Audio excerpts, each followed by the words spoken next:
All right. We're pretty much live from Daytona on your end, but I know. Well, hi, Felicia, everybody yeah. yeah, right? That's fantastic. So hi, everybody that's in the chat and hanging out with us tonight on Friday. I want to introduce Breeann. Do you prefer a different Bree. one way or another? Bree, that's what I'm used to Yes. saying. Yeah. So I connected with you probably a couple years ago down in Milwaukee with a bunch of other females and got introduced to you, and now seeing everything that you have background-wise, experience-wise, just as a person, I was so excited to have you on this MOTO MOM live stream. And so for people that may not know too much about you, do you want to give like a quick background, what you do, where you're from, even though you're in a different state right now? Yes. Well, I happen to be at Volusia Speedway right now with our professional flat track team, Moto Anatomy, powered by Royal Enfield, with our rider Johnny Lewis. It's our first race of the 2021 season. For everyone that doesn't know me, I am Breeann Poland. I am the head of marketing and communications for Royal Enfield Americas and the global brand manager for the Continental GT platform. A quick, I guess, history bio is I have been involved in motorcycling professionally in some capacity for about 19, since I was about 19 years old. I'm 39, so I've got 2 decades under my belt. Most of my history comes from professional road racing.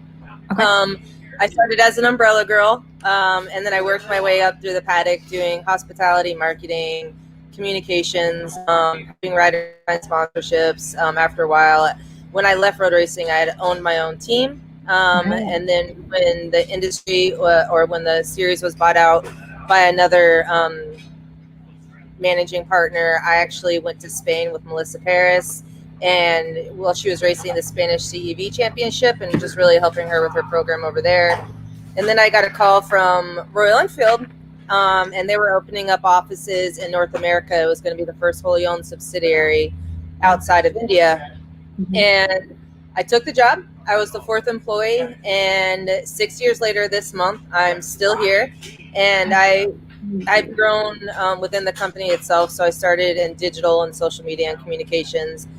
And now I kind of lead the charge for the Americas in terms of marketing and communications. So okay, all within that like 1 minute, 2 minute time span. That's a heck of a lot of questions to ask, just even from that. From that one. So when you were 19, how did you kind of get introduced when you first got started into motorcycling? Like, what was it that pretty much got you set? So I've always been around motorcycles. I just never knew road racing existed. So I was, riding motocross and anything on the dirt. I was a big dirt girl. And then I had a agency kind of reach out to me and said, hey, do you want to be an umbrella girl for road racing? I was like, what the heck is that? Well, what is that? Can you kind of explain what that is? And has it changed since then? Or like... Well, road racing itself hasn't really changed. Obviously, like motorcycles have gotten better, technology is getting better. Now they're covered by, major broadcast stations. And that was they were covered by major broadcast stations before. And then it went to like live streaming on the internet, and it wasn't getting the justice it really deserved. Road racing, all types of racing always evolves, right? So from the motorcycles themselves, the engine development, the chassis development, the partners, the sponsorships, the riders. So it's changed a lot since I've been a part of it, and even through all the aspects of like when I was involved in everything. But for the first couple of years, I was strictly an umbrella girl. Made a great living, probably some of the best money I've ever made in my life, but I really wanted more. And luckily, the team principal at the time, Tim Saunders, saw a lot in me and really helped, with my, marketing and hospitality and PR and everything, and was really a really good mentor for me. And over time, again, I ended up owning my own race team. It was really cool, being one of the only females ever, in the history of U.S. road racing to have a team. Now it happens and you see it more frequently. But it was really cool. And one of the things is we lost a major sponsor at some point, and the commentators in the series put on like this whole shebang about like, this women's race team. She has got great riders, and I ended up getting so many fantastic sponsors that jumped on board. Even the series itself we ended up winning a championship that year. I think it was in the West Coast Super Sport. So we, road racing, I love it. I miss it. But I'm really excited to have this, flat track program that my company provides, and letting me have some kind of part of it. So I'm in racing. Do you somehow. feel kind of at home again from that end? Like, do you feel like there's parts of it that you were used to being in? Yeah, like smell of race fuel is amazing. Just being around like the constant changing and like, reading timing and scoring, or when your rider comes in and they tell you how good they felt on the track or the changes that need to be made, like all of that feels like at home. And like for the few years that I've been away from racing, I really felt like a part of me was missing. And then when my partner in the UK, Adrian Sellers, is like, can we please go flat track racing? I'm ready to go. And I was like, okay, I think we're ready for it. And now I just like, even in the off season, our off season is like super short. I was like jonesing for it. I'm like, okay, what can we do? How can we do it? And now it's like, I love you too, Andrea. There's just so many, because it's not just the Moto Anatomy flat track team now. We've got the women's program that we introduced last year with 4 women. And that was an amazing experience. And all the partners that like jumped on board, and the support we have from the company in these women's programs. It just keeps snowballing from that end. It is. So I had 4 women last year, Andrea being one of them, the one who just said hi in the comments. Unfortunately, she built like this beautiful, amazing bike and then got stuck in Canada and was unable to train and race with us last year. It was such a bummer, but COVID really like messed things up. So we had 4 riders. We found alternates for her, and then American Flat Track invited the girls to race in the series in front of like a worldwide audience, which was crazy. That's like what anyone that wants to go racing dreams of, is racing in front of like all these, fans and enthusiasts or whatever. So that was like super crazy, but we had such a good program. So I decided to go way big this year. So for the flat track program, we have 9 females instead of 4. I don't know what I was thinking. And then we announced the road race program, and we had so many applications. It was so hard. And I was telling my partner in the UK, I really wish I could choose everybody. But you're physically not able to. Today, 150, I think. I think it was like 152 applicants. And we didn't even pay to promote it. I think it was just a thing. And we ended up choosing, I had a panel of judges, myself, professional road racer, Melissa Paris, and then Ann Roberts from Road Racing World. We've rewatched every video like 10 times. It stinks when you have to say no to somebody, because I know every single woman would have just like put as much effort as the 7 we chose put into it. So we have 7 for road racing, and we had just announced that Moto America is actually going to let these ladies race in front of their audience, which is insane. Like, it's just mental, because it's, on, a major sports network. We've got all these opportunities and everything, and I'm getting fed pretzels. I'm sorry. Like, that's okay. You need to eat while you're there too. So it's a lot. So we've got the AFT program this year. We've got the 2 women's race programs this year. Then we've got the slide school, and then we've got marketing, just regular marketing initiatives. Exactly. And then we have 27 events on the schedule, and I have the world's smallest team, but they all just, and I don't know if we can swear, but they kick butt. We totally can. Okay. Well, they kick ass, and I have literally a team of 5 people here in North America that are just killing it for me every single weekend.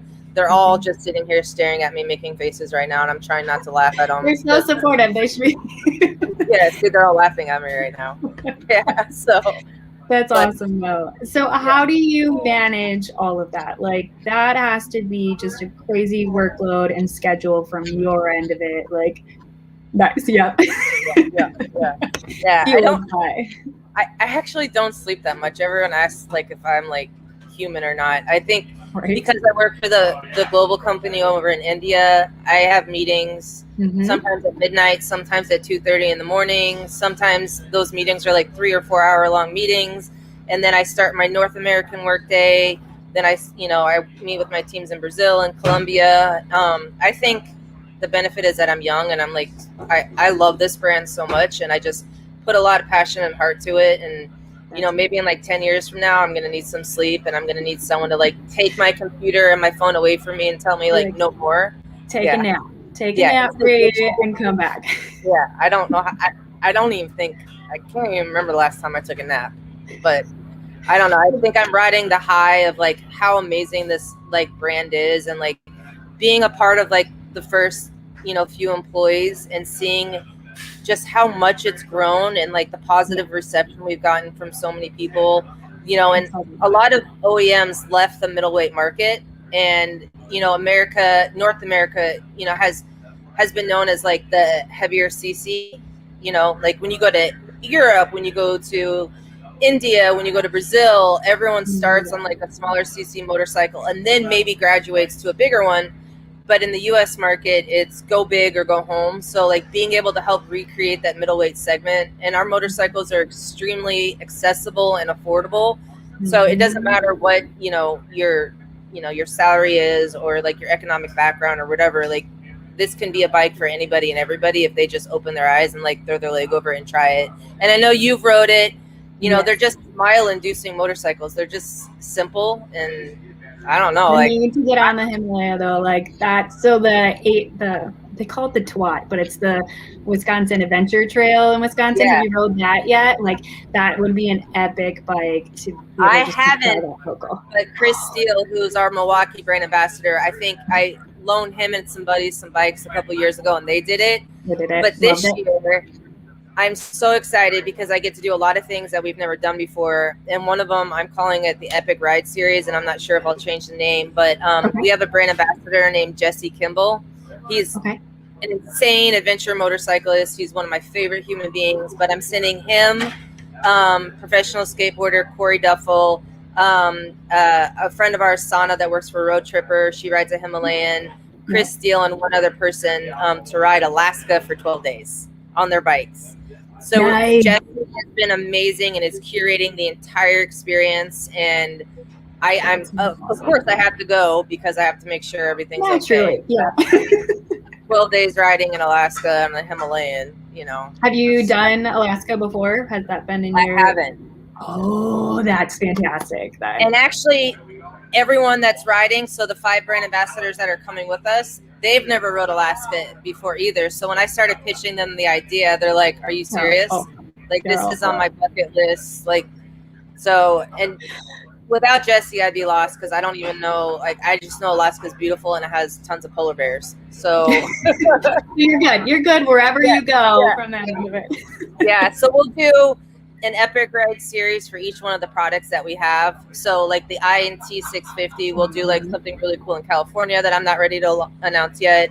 Then we'll do something for the Continental GT and the Meteor. So just kind of giving an experience per product and showing like all the fun that you can have on that and everything. And then we're going to launch 120 rides across the Americas because this year we celebrate 120 years of continuous production. So I'm really pumped on that. I'm leaning on my teams to give me insight. We're also talking to Butler Maps, and hopefully like they come out with some really cool maps that we can like use to promote this. So so much going on. How do you keep up with it? Like, does your mind always constantly go, and is it ever like able to just turn off for a second, or there's always something that seems to pop up from there? No, so I've been sitting here like trying to work on my computer for the last couple hours, and like something will pop in my head. And I'll be like, "Hey, JC, come over here. I have this idea. Hey, Jen, can you go shoot this? Hey, guys, can you go do this?" And I'm like, they're probably so annoyed with me. I don't. But that attests to like how much you have built over this like 6-year time span with what you've done too from that end of it. So for me, that's where I see it as, yes, you're working your ass off, but it goes to show with everything that you've got rolling out right now and the support you have from businesses and anybody from that end. Yeah, like, so the company itself, like Royal Enfield, has supported every crazy thing that I've thought of. They, you know, I know I'm an employee, so like people could take it for what it is, but I honestly love working for Royal Enfield. And you know, other companies, you know, other motorcycle companies have, you know, offered me positions, and you know, I can't. Like, Royal Enfield's home, and I really want to be part of that success story no matter what. And I'm like, I'm sorry. Like I want my name in the history books when it comes to Royal Enfield. And and it will be for sure. For at Yeah. least for what you've got rolling right now. That's fantastic. I love it. Yeah. So ultimately, through this like crazy time period that you've run, what was the highlight of your career thus far? Like, do you have a pinpoint of a certain thing that pops out in your mind or anything like that? I guess I have a couple. So Okay. when I first joined, we had a CEO named Sid Law, and he's probably one of the most fantastic human beings I've ever met.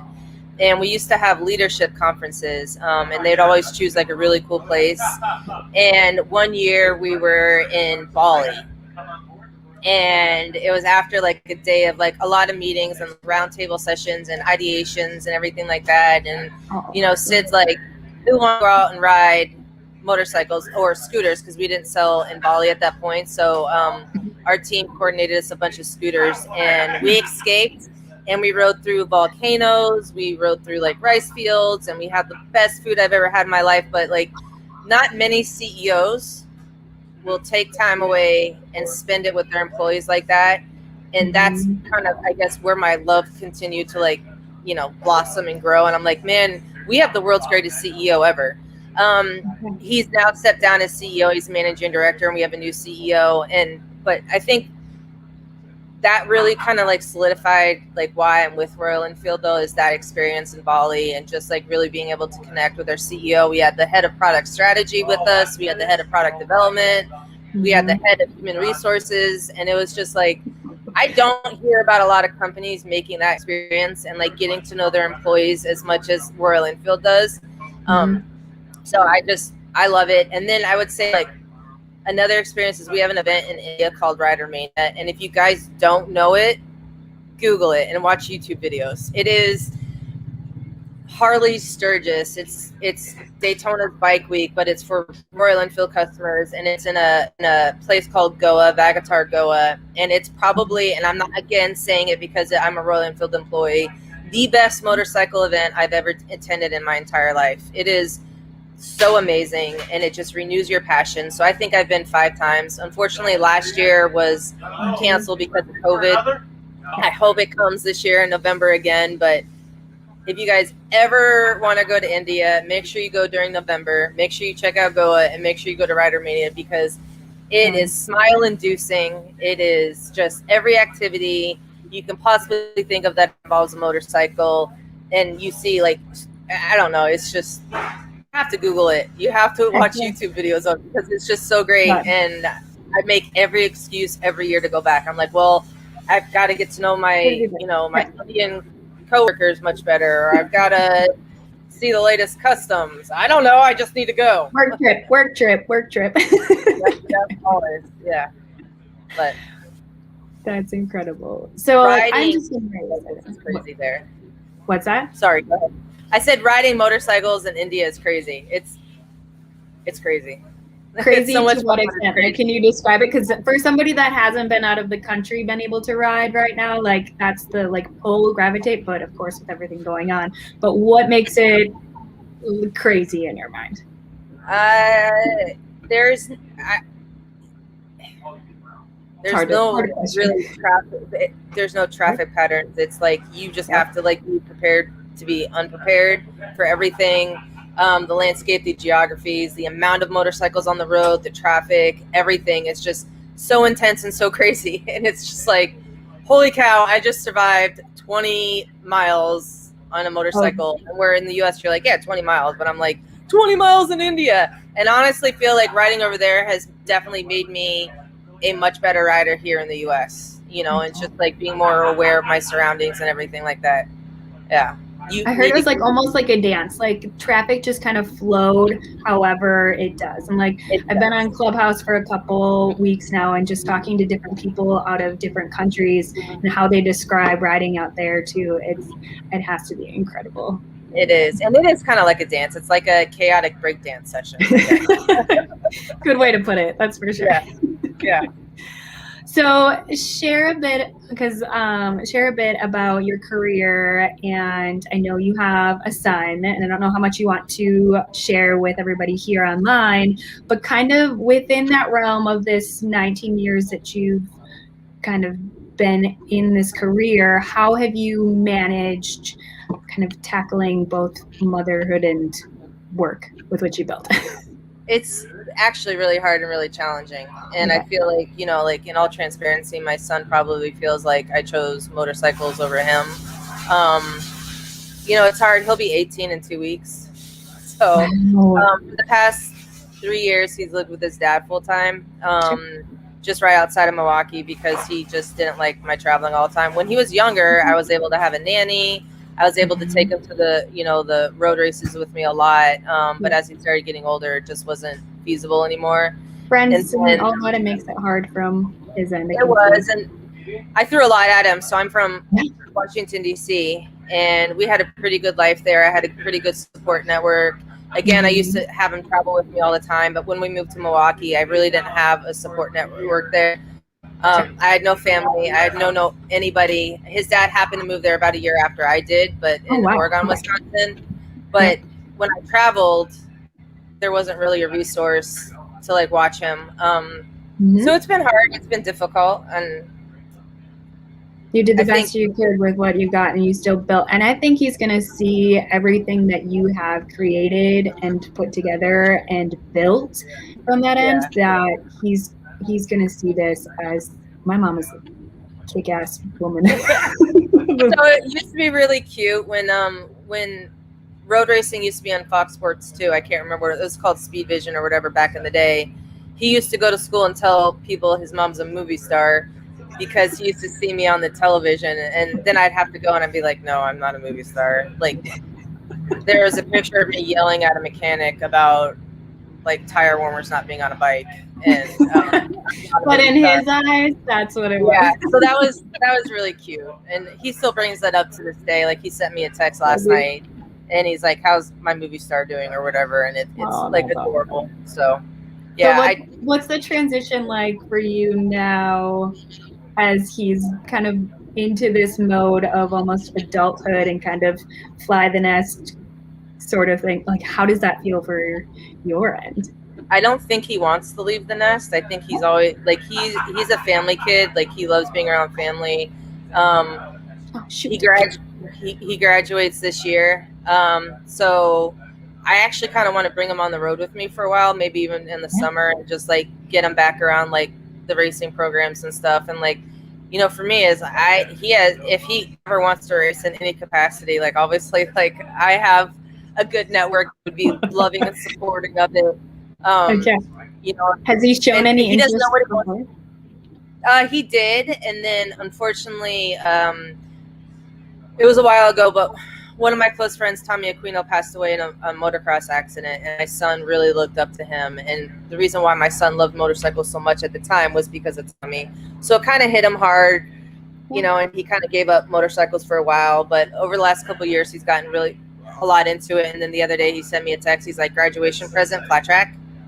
And I'm like, oh, you want us to go do a flat track bike? Okay, buddy. Like, but you weren't one to push it, and you kind of understood where he was coming from and what level of emotions that he's been feeling, because you guys share that kind of same passion for motorcycling too. But it's incredible.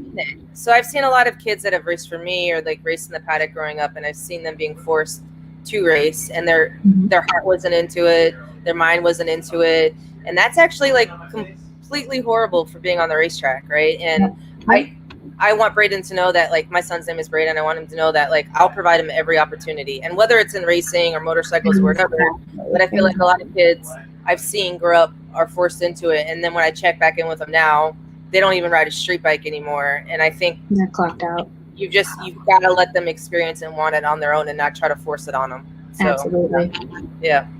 You hit that nail on the head, and I can completely agree from that standpoint. Yeah. That's awesome. Well, hopefully it'll be a good summer break for his sake and then your sake, just with everything. Yeah, and hopefully he doesn't choose a really expensive university, because I'm back in school. I have no idea why I decided to take that on. Yeah, too. we didn't even mention all of that. So like, how is that working with everything else? Do you have time to? I took Marquette, which is not an expensive school by any means. I could have gone to places that don't cost me $45,000 a year.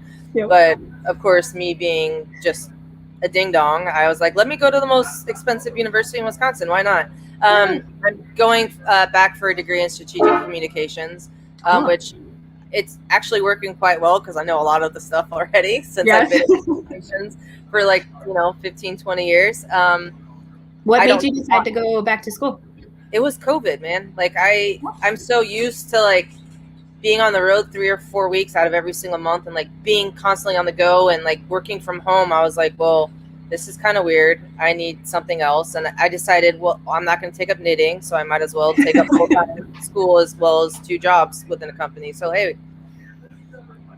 but if I didn't work in the motorcycle industry, I would probably want to be a professional student. I do love learning. I love I don't know everything, and it's kind of cool to see how schools evolved since the last time I was there.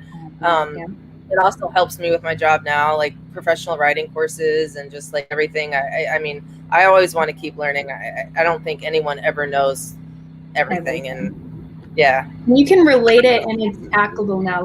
There's so many life experiences and stuff that you've had. Even when I go back, I've graduated college 10 years. I would love to go back because some of the stuff that I've originally learned, I didn't quite put together and make it understand in my brain from my end of it now compared to then. So I can see where you have to. Well, also as you get older, you're more apt to learning or taking in more knowledge and applying it a little bit differently. When you're younger, you feel hey, my parents want me to go to college and I just need to pick a degree, or maybe your brain or your mind's not as open to it. But now I'm just give me all the knowledge. I need all the knowledge. And my fiance, he works for a company during the day, but then he builds custom motorcycles, and he is constantly teaching me. He's not doing it. So we're rebuilding quite a few bikes right now. My dirt, but we got a dirt bike, we've got a couple vintage bikes, and instead of him doing it for me, he's no, let me teach you how to, rebuild the forks. Let me teach you how to, put new brake pads, or let me the motor stuff is crazy. I don't think I'll forget that. I just don't have that kind of brain. But he walked me through every step of it instead of just holding my hand or doing it himself. So that's really cool. Wow. Yeah. So what does your garage look like right now? I think we have 23 motorcycles, or 21. 21. Yeah. Yeah. It's bad. It's very bad. He actually told me I have to stop buying motorcycles. Yeah. When does the man tell the woman that they need to stop? I did one, and he's why is the van outside? I'm I don't know. And my dad's he's I can't lie to you, Stevie. Your chick just bought another motorcycle. And I was sorry.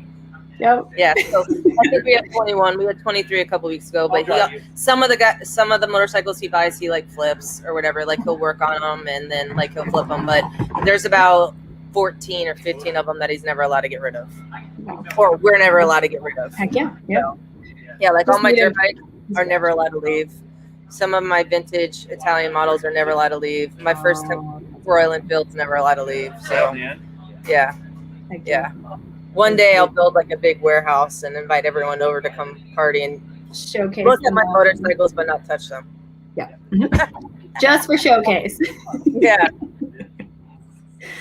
That's awesome. So I guess to roll into one of my last questions that I have for you, and then we'll leave it up to the side chat. If they've got anything rolling, I'll let them start getting their questions on here. But what does the Resto 2021 look like for you? So we got the AAT season, we've got the BTR flat track, we've got BTR road race, we have the Epic Ride series, we have new product launches. We're about to launch the Meteor 350 in the US. We got to ride it last week, prepping it. It's a fantastic motorcycle. It's a great city bike. It's great for the small country roads. I probably going to own one of those too, to be honest. I just hired a North American marketing manager. Sorry, someone's singing in the background. That's really going to help with like dealers and like bringing them up and like making sure that they have all the marketing resources that they need. We're actually going to have our first ever Royal Enfield owners event. Oh, so excited! So it's going to be like Rider Mania, but US version. I'm like toying around with names, but I think I've settled on Camp Royal Enfield. Nice. So I've hired an outside agency to kind of like help me like figure out the right location, figure out like the permitting and everything. It's the first time we've ever done that. So this year is actually more stacked. We have more products than just the Meteor to launch this year. We have color refreshes. We've got the Royal Enfield Museum that I'm opening up in Milwaukee on Water Street. So we took the dealership and we're actually converting that into a Royal Enfield museum. So that's one of my projects. Yeah, I haven't. This is the first time I've actually spoken about it publicly. Don't tell anyone. Everybody that's on the live right now. Yeah. You guys, I'll come find you all.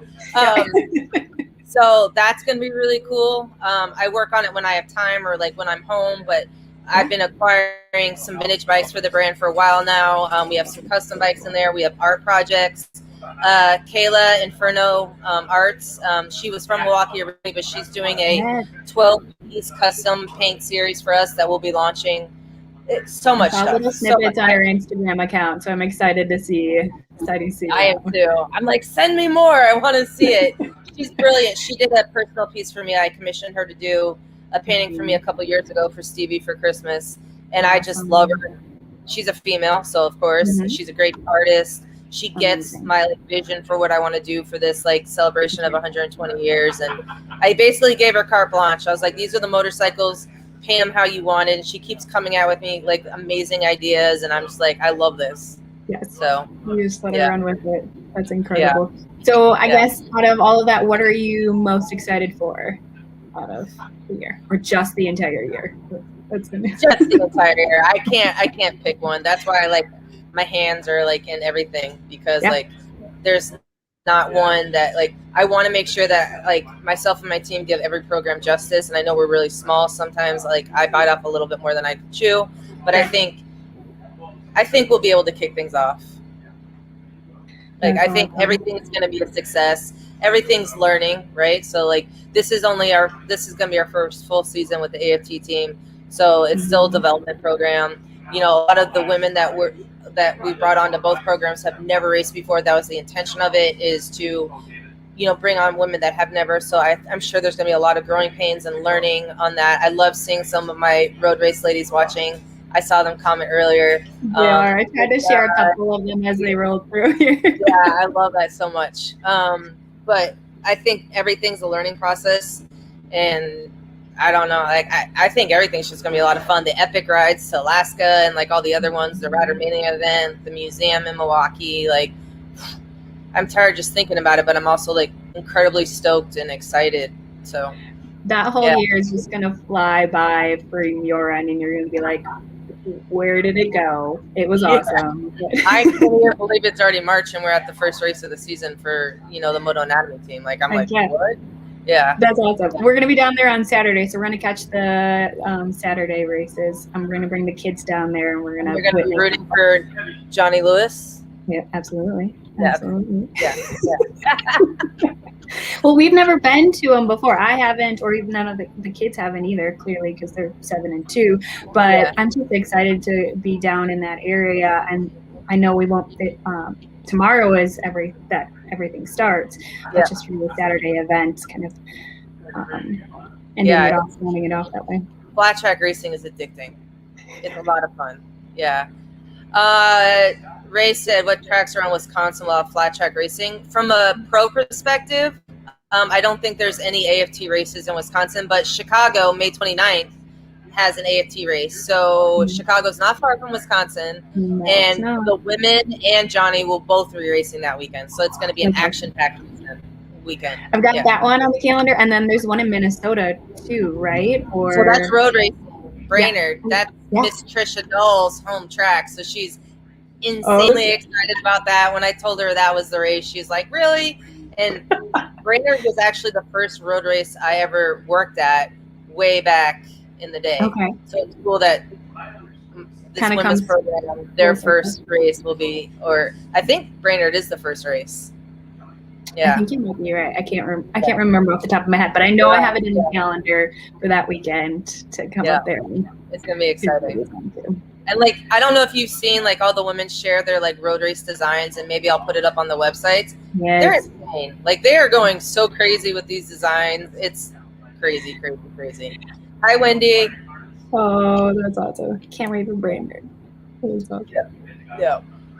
Weekend trip for sure. That's fantastic. Well, I appreciate taking the time out of your crazy weekend and just day and life in general. I know when we set this up a couple months ago, I was like, please just make this work. And then as it got closer, I was like, oh man, I know I'm asking a lot of her, but I appreciate it. And I know the viewers that are on here and even watching afterwards too are going to appreciate the insight and just the amount of experience and knowledge that you have to share with everybody. But I put a link to your Instagram account, but then also the Build Train Race program too. So if they want to check that out for themselves, that's on there as well. So yeah, and if you want funny, ridiculous content or videos of my dad sleeping, you can follow me on Instagram because my dad's the star of my Instagram stories. He's awesome. He's awesome. Yeah. I've never met him in person, but I feel like I would already know. I feel like everyone feels like they know him because of it. So like everyone's like, "Where's Poppy? Why haven't you posted a video of Poppy? Are you not around Poppy?" So it's awesome. Yeah, it's incredible. Well, Trisha's ready for it. That's for sure. Yep. Yep. Well, fantastic. Well, good luck this weekend. We'll be updated for sure, probably on your social media sites or the social media sites that they have too. But appreciate it, and we'll talk soon. Okay, dear? Yeah. Thank you for having me on. You're welcome. Bye, guys. Bye, have a good weekend. Bye. Bye from the guys. Bye. Bye.